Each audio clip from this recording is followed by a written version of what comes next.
Welcome. Scott here. Here is a quick boss guide for a new Intersecting Wills event, Oath Within My Breast, featuring Beatrix from Final Fantasy IX. The event marks the debut of Beatrix FR. The event synergy units are Beatrix, Lightning, Yang, and Jack Garland. Both Beatrix and Lightning will also be getting their force enhancements and rework. We will be fighting two Soulcage, which has 85 million HP each. They don't have any major resistances. The turn requirement is 100. The HP requirements is 10,000. Before I continue further, here is a small disclaimer clause for the video. The guide is written based on the time that the event was released for the Japanese version. Please do note that it is possible that the boss fight mechanics might differ when the actual event is released in global. Like most other Shinryu fights, the boss gains increased brave damage and gain resistances at start of the fight and 79% HP threshold. Bringing a support like Lunafreya, Charlotta, Aerith, Ramza, Yuna, and Selpha that grants damage boosting aura will make your fight easier. As the boss gains substantial boost to their defenses with the auras, it is important to inflict debuffs that lower their defenses. This is going to be the last fight for the elemental lockout era. The boss has strong brave resistances against all elements except for thunder and non-elemental. On the screen, I have listed down the examples of the key utility that you can consider for this fight. It is highly recommended for you can bring non-elemental units or thunder units. If you want to bring other elemental units for this fight, you can still bypass this with Brave cap damage or Rainbow. Brave gains mechanics like Kate Sith or Charlotta. For thunder units, you can consider Beatrix, Reno, and Lightning, or you can bring thunder enchanters like Regen, Desh and Kryl. Garnet and Ash can work here, but I won't recommend them to use here due to their dual enchant properties. The boss can gain a lot of buffs. Bring Dispellers is a great option to power them down easily. Examples of Dispellers are Beatrix, Seymour, Bald here, Vanille, Arcela, or you can give a unit like Noelle, Vayne, or then the Vanille Sphere. The boss can activate annoying hybrid 4 million HP and Brave shields. Do keep their Brave under control to minimize their attacks. I will cover a bit on the shields in the coming slides. Due to the shields, they have a higher HP than it is shown on the surface. If you are intending to carry Beatrix for a ticket challenge quest, it is highly recommended to bring an off-turn setup. Counter tanks like Orin, Golov, Gladio, or 8 works well here. Edge could work well here, but be mindful of his dual elemental properties. If you are intending to nuke the boss from the onset, it is highly recommended to bring follow-up attackers like the Core, Cisnei, the Dragoons, Kain and Freya or Yang. As we are no longer have Lufania Plus fights, the boss guide will be focused primarily on Shinryu fights. In Shinryu, you need to understand the effects gained by the boss as the force gauge build up, its force ability and its force time effect. As your party has low force levels, it is highly certain that the boss force gauge will build up faster than yours. To have a better understanding on the basics of the force gauge mechanics and Shinryu fights, I have done a video explaining the mechanics. I have included the link to the video under the comments and video description for your quick reference. Throughout the fight, the boss force gauge will gain 100% brave damage resistance against all elements except for thunder and non-elemental attacks. The boss force gauge will build up faster as its HP is lowered. You can refer to the table on the screen for the percentages. At the 100% threshold, the boss will use its force ability and activates its force time for 6 turns. The boss force ability, Shockwave Plus, is a reset break status, AOE Brave plus HP attack, and it will grant the boss the following buffs: 50% brave damage up, 50% defense up, 50% turn rate up, a post-turn Brave Regen buff that scales 20% of its max brave, and Brave Regen buff that scales off of its 20% max brave. All the buffs are framed and last for 5 turns.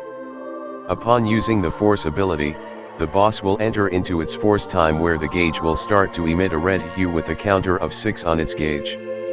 When the force time is activated, the bosses will gain an enhancement that increases the HP damage by 50% for the boss party. As the boss gains strong BRV Regen buffs, it is your interest to dispel them if you are planning to do a hit and counter setup. Alternatively, you can also block the boss buff slots with framed debuffs. To deal the boss force weakness, you need to use a Thunder Elemental Magic Force ability that dispels a buff. Only Beatrix FR meets the condition. Seymour FR could also work if you have enchanted him with Thunder Element. Now let's go through the fight key mechanics.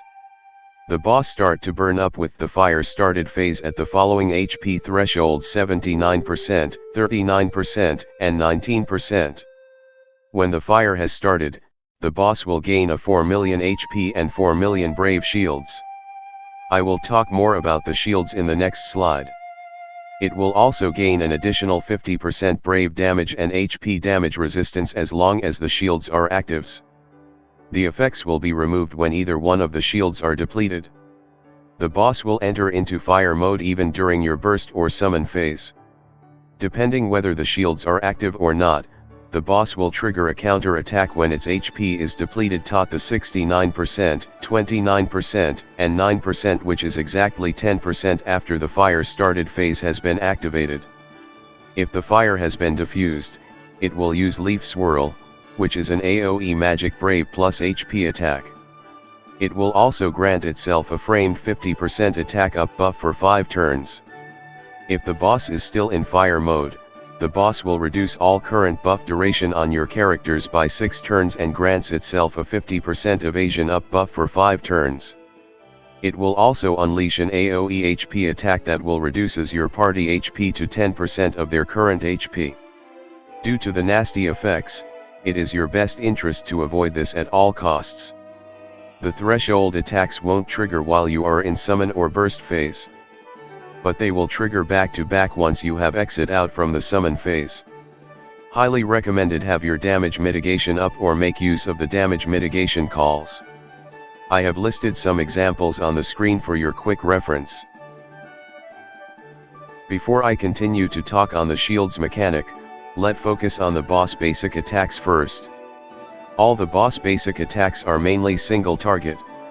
Mustard Bomb is a single magic brave attack and it could inflict the following debuffs: a fire resist down debuff, 20% defense down and 20% attack down for 5 turns. All the debuffs are not framed. Burn Spear is a reset break status, melee brave plus HP. It will grant the boss a 50% speed up for 2 turns. If the boss brave is high enough, it could use the Leaf Blast HP attack. With the basic attacks and thresholds trigger covered, let's go through briefly on the introduction of a new game mechanic, the first ever hybrid brave and HP shield. As mentioned earlier, these shields will be activated at 79%, 39%, and 19% HP thresholds. Each shield has the value of 4 million. Depleting either one of them will remove the effect of 50% brave and HP damage resistance. Failure to deplete the shield and pushing the boss to the next threshold will result the boss using the Fire Blades mechanic. As mentioned earlier, it is advisable to avoid this mechanic at all costs. To explain on how the shield works, it is better to illustrate with examples. Assuming the boss has full shield values of 4 million HP and brave shield. If you do a brave plus HP damage of 2 million and brave damage of 500k, you will do 0 HP damage, but you will reduce the brave damage shield by 500k. The best way to remove the shields is going through the HP damage approach, and you can easily make use of your force time to assist you. In a hit and counter run, it is unlikely the fire blades will trigger unless you are doing too much damage and reach the next fire mode threshold that you don't allow the boss to exit. Example: if you deplete the boss HP from 39% to 19%, the boss will be using fire blades instead Leaf Swirl because the boss is still in fire mode when the threshold is activated. Here are some tips from me. If you want to use your burst phase, make sure you are going to kill boss at the end of your burst phase. Of course, it is recommended to use your burst phase when your force time is active. It is best to activate your force time after you have triggered the 69% HP threshold unless you are able to do tremendous amount of damage. If you are doing a nuke run, Follow-up attackers or true HP buff like Jack Garland BT or Leo LDCA will help a lot for the cause. If you are doing a hit and counter run, make use of your force time so you can do the HP damage required to break the shields. A force time of 400% can make a 1 million HP damage meet the 4 million HP damage target. Force charging with supercharger is also great here. Make use of damage mitigation calls like Regen LDCA, Reno LDCA, 9 LDCA, Warrior of Light LDCA. Alternatively, you can have your damage mitigation active when you are going to breach the HP thresholds of 69%, 29%, and 9%. Standby burst healing calls in the event if you have accidentally triggered the Fire Blades trigger. We have come to the last part of the guide. Before I end the guide, let's cover a bit on the featured FR unit, Beatrix. The FR conditions is off-turn and counter-type FR that focus on Thunder Enchant and number of party buffs, which is primarily the core requirements of Beatrix. Now let's quickly go through her FR conditions.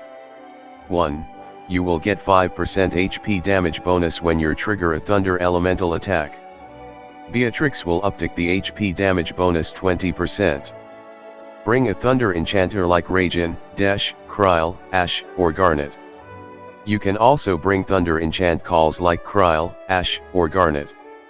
Both Kryl and Ash offer 6-turn auras enchant while Garnet calls offer buff enchant. As long as you have Beatrix's Nobel loyalty buff active, she will meet the condition easily. You can further enhance the off-turn damage with counter tanks like Gladio, Glove, or Orin, or follow-up attacks with counter mechanics like Yang and Core. 2. When taking a turn and there are at least 12 buffs on the party, you will get 30% HP damage bonus. Beatrix can offer a framed buff with her Nobel loyalty, which is also required to trigger her Rose Petals counters. Most of the units have 2 to 3 framed buff. You can easily meet 4 buffs with Beatrix Nobel loyalty buff. Counter tanks also offer a framed buff, which make them an excellent companion for this FR. You can also bring units like Hope, Rosa, or Garnet to ensure you have the buff requirements. If you are going to a debuff heavy fight, getting framed buffs will help a lot, or debuff evasion can ensure your non-framed buffs remained intact. Upon activating her FR, Beatrix will grant 2 non-framed buffs, 100% defense up and 10% HP regen buff, both for 12 turns. This can be annoying at times as it could override your stronger non-framed buffs. When your party meet the second condition, they will also gain 20% HP damage. The max brave cap will increase by 20% as well. With this, I have come to the end of my boss guide presentation.